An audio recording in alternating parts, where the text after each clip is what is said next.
സാറേ, ബംഗ്ലാദേശിൽ നമ്മുടെ BSF വേലി കെട്ടാനായിട്ട് ചെന്നു അതിർത്തിയിൽ.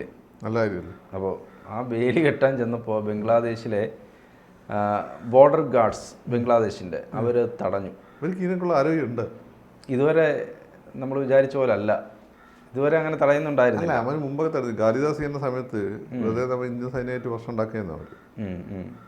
പിന്നെ ഈ ഷെയ്ഖ് ഹസീന വന്നപ്പോഴാണ് അത് ഇല്ലാതായത്. ആ സ്വഭാവം അവന്മാർക്ക് പണ്ടേ ഉണ്ട്. ഒരു ഇന്ത്യ വിരുദ്ധം ഉണ്ട് അവന്മാർ. പക്ഷെ എന്ത് കണ്ടിട്ടായി കളിക്കുന്നു എന്നുള്ളതാണ്. പാണ്ഡിലോ കുട്ടി ഓട്ടോറിക്ഷയായിപ്പോയി. നമ്മളത് ഇഷ്ടം ചെയ്യുന്നോണ്ടാ. വെറുതെ ഇവന്മാർ ഇതിലേ പോയി നമ്മൾ ചാടണ്ടെന്ന് വിചാരിക്കുന്നുണ്ടാ. അവന്മാർ എന്ത് കണ്ടിട്ടായി കളിക്കുന്നുള്ളത്. അവിടെ ഇവരെയൊന്നും ആവശ്യമില്ല. അവിടെ റോക്കി വായനെ കൊണ്ടുവച്ച് ഇറക്കിയാൽ മതി. റോക്കി വായന ഒരു ഗ്രാൻമ എന്ന് പറഞ്ഞൊരു തോക്കുണ്ട്, bazooka grandma, Russian made. Rocky വായനെ കൊണ്ടുവച്ച് അവിടെ നിർത്തിയാൽ മതി. വിമാനത്ത് വെക്കാൻ ഇന്ത്യൻ പട്ടാളക്കാരൻ പോകേണ്ട ആവശ്യമില്ല. മനസ്സിലായില്ലേ?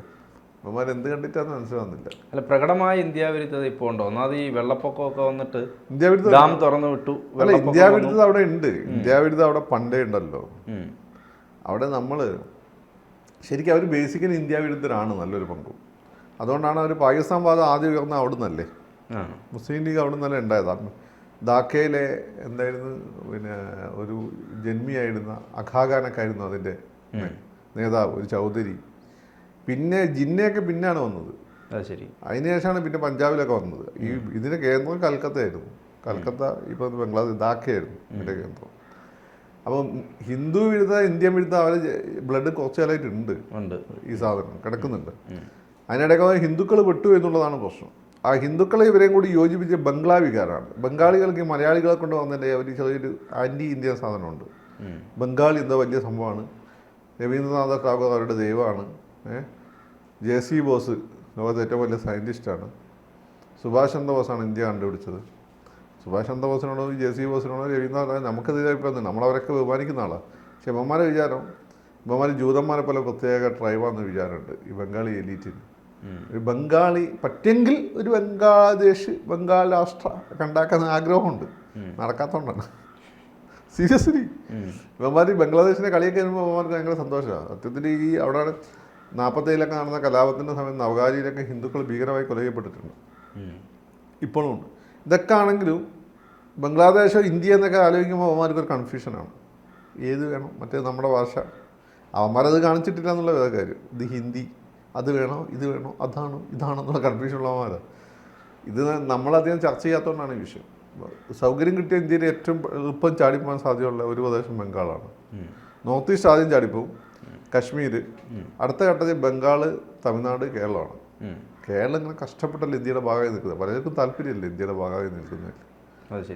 അത് പേഴ്സണലി സംസാരിച്ചാൽ മനസ്സിലാവും. കേരളത്തിൽ പല ആളുകൾക്കും ഇന്ത്യയുടെ ഭാഗമായി നിൽക്കാൻ ഒരു താല്പര്യമില്ല. പിന്നെന്താ പ്രശ്നം എന്ന് വെച്ചാൽ അത് തുറന്നു പോകാൻ അകത്താവുമല്ലോ. തമിഴന്മാരെ പോലെ ധൈര്യമില്ല. അങ്ങനെയൊക്കെയുള്ള പ്രശ്നങ്ങളുണ്ട്. അപ്പം ഇതാണ് ബംഗാളികളുടെ ഒരു കാര്യം. അപ്പോൾ അങ്ങനെ ഹിന്ദു വിരുദ്ധ ഓൾറെഡി ഉണ്ട്. അങ്ങനെ നിൽക്കുമ്പോഴാണ് എന്തുണ്ടായത്, ഈ പറയുന്ന ഇന്ത്യ വിഭജനം വന്ന സമയത്ത് അവർ മേടിച്ചു പോയി പാകിസ്ഥാനെ. അത് കഴിഞ്ഞ് ഇവരടുത്ത സുഹൃത്തുക്കൾ എന്ന് വിചാരിച്ചിരുന്ന ഈ നമ്മൾ ഗൾഫ് പോകുമ്പോൾ ഇവിടെയുള്ള പല മുസ്ലിംസിന് വിചാരമുണ്ട്. അവിടെ ഈ അറബി കണ്ട ഹായ് അസ്ലാം വലൈക്കും വലൈക്കും അസ്ലാം എന്നൊക്കെ പറഞ്ഞ് കെട്ടി പിടിച്ചിട്ട് ഉമ്മ വെച്ചിട്ട് AC കാറിൽ കയറ്റി കൊണ്ടുപോകും. നജീബിനെ പോലെയാണ് പല ആളുകളുടെ അവസ്ഥ മറ്റേ സിനിമയിലെ ഇയാളുടെ ജീവിതത്തിലെ. പക്ഷെ ഇവർക്ക് അങ്ങനെ അവിടെ എത്തിയ ശേഷം അവർക്ക് അറിയുള്ളൂ. ഒരു വളരെ പുച്ഛത്തോട് കൂടിയിട്ടാണ് കാണുക. അല്ല ഇവർ യൂസഫ് അലി സാറിനൊക്കെ പോലെ അങ്ങനെയുള്ള ആളുകളെ കാണുന്നല്ലാതെ ബാക്കി ഭയങ്കര പുച്ഛത്തോട് വരുന്നതാണ്. എന്നാൽ ഇന്ത്യയിൽ നിന്ന് പോകുന്ന ഹിന്ദുക്കളോട് ഇവർക്ക് ഒത്തിരി ബഹുമാനമുണ്ട്. കാരണം പണ്ടേ ഇവരായിട്ടൊരു ബന്ധവും കാര്യങ്ങളൊക്കെ ഉള്ളതുകൊണ്ട് ഇന്ത്യയിലെ ഹിന്ദു എന്നുള്ളൊരു ഒരു ബഹുമാനം അവർക്കുണ്ട്. കാരണം അറബികളും ഇന്ത്യയായിട്ട് പ്രശ്നങ്ങളില്ലല്ലോ. നമ്മളെല്ലായിടത്തും അവരെ സഹായിച്ചിട്ടല്ലേ ഉള്ളൂ. അപ്പം ഇത് ഈ മണ്ടന്മാർക്ക് അറിയില്ലല്ലോ. ഇവിടെ ഹിന്ദു വിരുദ്ധം കൊണ്ട് അങ്ങോട്ട് പോകും. അവിടെ അവർക്ക് ഇവന്മാരെ കണ്ടും താല്പര്യവും ഹിന്ദുക്കളെയാണ്. പിന്നെ ഇപ്പം സലഫി പ്രസ്ഥാനമൊക്കെ വന്നതിന് ശേഷം അവന്മാരെ പറഞ്ഞ് തെറ്റിദ്ധരിപ്പിക്കുന്നുണ്ട്. ഞങ്ങൾ ഭയങ്കര പീഡിപ്പിക്കുകയാണ്, മറ്റേതാണ് അതിനെ ആക്കം കൂട്ടാൻ വേണ്ടി ചില മണ്ടന്മാരായിട്ടുള്ള RSS അനുഭാവികളുണ്ട്. പ്രവാചകനൊക്കെ ഭയങ്കര മോശമായിട്ട് ഈ ഫേസ്ബുക്കിലും ട്വിറ്ററിലും ഒക്കെ ഇടും. അതവർ ശ്രദ്ധിച്ചു. അങ്ങനെയാണ് മുമ്പൊരു പ്രശ്നം ഉണ്ടായത്, കത്തോ മറ്റോ ആയിട്ട് ഒരു പ്രശ്നം ഉണ്ടായത്. നൂപ് ശർമ്മയുടെ വിഷയമൊക്കെ നമ്മൾ ഇവിടുന്ന് ടെലിവിഷൻ ഡിബേറ്റ് പങ്കെടുത്തത് ഗ്ലോബൽ പോകുന്ന സാധനം നമ്മൾ മനസ്സിലാക്കണം. ഇവർക്ക് ബേസിക്കലി അറബികൾക്ക് ഒരു പ്രശ്നമില്ല ഹിന്ദുക്കളുമായിട്ട്, ഇവർക്ക് വലിയ റെസ്പെക്റ്റുമാണ്. പക്ഷെ എന്ത് ചെയ്യാനാണ് ഈ ഇവന്മാർ ഇങ്ങനെ പറയുന്നത് കേട്ടിട്ട് ഇവന്മാർ പോയ ഹിന്ദുക്കളെ അപമാനിക്കുമല്ലോ. ഇത് കേട്ടിട്ട് എന്ത് ചെയ്യുന്നത് വെച്ചാൽ 100% പോലുള്ള ആളുകൾ തിരിച്ച് പ്രവാചകരെ കുറ്റം പോയി. അത് അവർ കേട്ടാൽ എന്താവും സ്ഥിതി? BJP പിന്നെ അതിന് ശേഷം അവർക്ക് പ്രധാനപ്പെട്ടൊന്നും കൊടുത്തിട്ടില്ലെന്ന് എനിക്ക് തോന്നുന്നത്. മോഡിക്ക് അതറിയാം, മോഡിയും BJPക്ക് അത് അറിയാം. ഇവിടെയുള്ള പ്രശ്നമേ ഉള്ളൂ, അത് ഇവിടെ തീർക്കേണ്ട പ്രശ്നം. അപ്പം പിന്നെ അങ്ങനെ പിന്നെ അവിടെ പോയി ഇവർ അങ്ങനെ ഒരു ഇന്ത്യ വിരുദ്ധതായിട്ട് ബന്ധപ്പെട്ട് അങ്ങനെ പാകിസ്ഥാനെ പോയി കെട്ടിപ്പിടിച്ചു. പാകിസ്ഥാൻ എന്ത് ചെയ്തെന്ന് വെച്ചാൽ കെട്ടിപ്പിടിക്കാൻ പോകുന്നതൊക്കെ കുത്തി അമ്മമാരെ ഭാര്യനെ എടുത്തുകൊണ്ടുപോയി, മറ്റവനെ കൊന്ന് ഭാര്യനെ എടുത്തുകൊണ്ടുപോയി. ഇങ്ങനെയാണ് അവിടെ ബംഗ്ലാദേശ് വിമോചന പ്രസ്ഥാനം ഉണ്ടാകുന്നത്. അന്ന് ഇന്ത്യയുടെ കാലഘട്ടം, അന്ന് ഈ മുജീബ് റഹ്മാൻ ഉൾപ്പെടെയുള്ള ആളുകൾ ബേസിക്കലി ഈ വിഭജനത്തിന് അനുകൂലിച്ചുന്ന ആളുകളാണ്. പാകിസ്ഥാനികൾ ഈ സ്വഭാവം കൊണ്ടാണ് മുജീബ് റഹ്മാൻ മനസ്സിലായി പിന്നെ ഇന്ത്യയാണ് ഭേദം എന്ന് മനസ്സിലായി, പുരുഷ എന്നെ അനുഗ്രഹിക്കണം എന്നാണ് ഇന്ത്യൻ്റെ അടുത്ത് വന്നത്. അപ്പോൾ നമ്മൾ സഹായിച്ചു. അതിനുശേഷം മുജീബ് റഹ്മാൻ ഭയങ്കര പ്രോ ഇന്ത്യനായിരുന്നു ഇവരൊക്കെ തന്നെ. അങ്ങനെ പ്രോ ഇന്ത്യനായി നിൽക്കുമ്പോൾ ആണ് അങ്ങനെ വെടിച്ചു വന്നു. പിന്നെയും പാകിസ്ഥാനിൽ അവിടെ അന്ന് വിമാന സംഭാവന നടക്കുമ്പോൾ നല്ലൊരു പിന്നെ കുറച്ച് ബംഗാളികളും നല്ലൊരു പങ്ക് ഉറുദു സംസാരിക്കുന്നവരും എന്നുവെച്ചാൽ പാകിസ്ഥാനി ബാക്ക്ഗ്രൗണ്ട് ഉള്ളവരും ദേവത അഗെയിൻസ്റ്റ് ഇന്ത്യ, അപ്പോൾ ഹസീനയുടെ കാലഘട്ടത്തിൽ ഇന്ത്യ അനുകൂലികളായ ആളുകൾക്കൊരു മേൽക്കൈ കിട്ടി, അത്രേ ഉള്ളൂ. അത് ഇപ്പോൾ ഹസീന പോയതോടുകൂടി മറ്റവന്മാർക്ക് ആ മേൽക്കൈ വന്നു.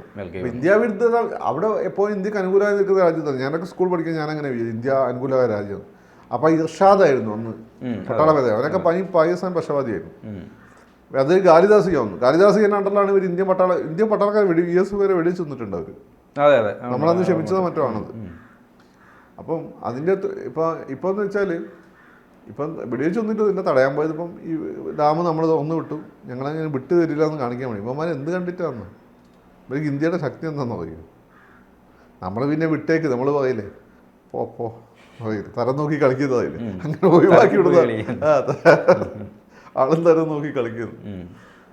അപ്പോൾ ഇവർ ചിലപ്പം വിചാരിക്കുന്നില്ല നമ്മൾ മറ്റേ സലീം കുമാർ മായാവി പറയുന്ന പോലെ പോടേ എന്ന് പറയുന്ന അതല്ല. നമ്മൾ മുമ്പൂട്ടിയൊക്കെ ചില ഇൻട്രൻസിലൊക്കെ ചെവിക്ക് പിടിച്ചിട്ട് പോടേന്ന് പറയുന്നില്ല, അതുപോലെയാണ് നമ്മളിപ്പോൾ ചെയ്യുന്നത്.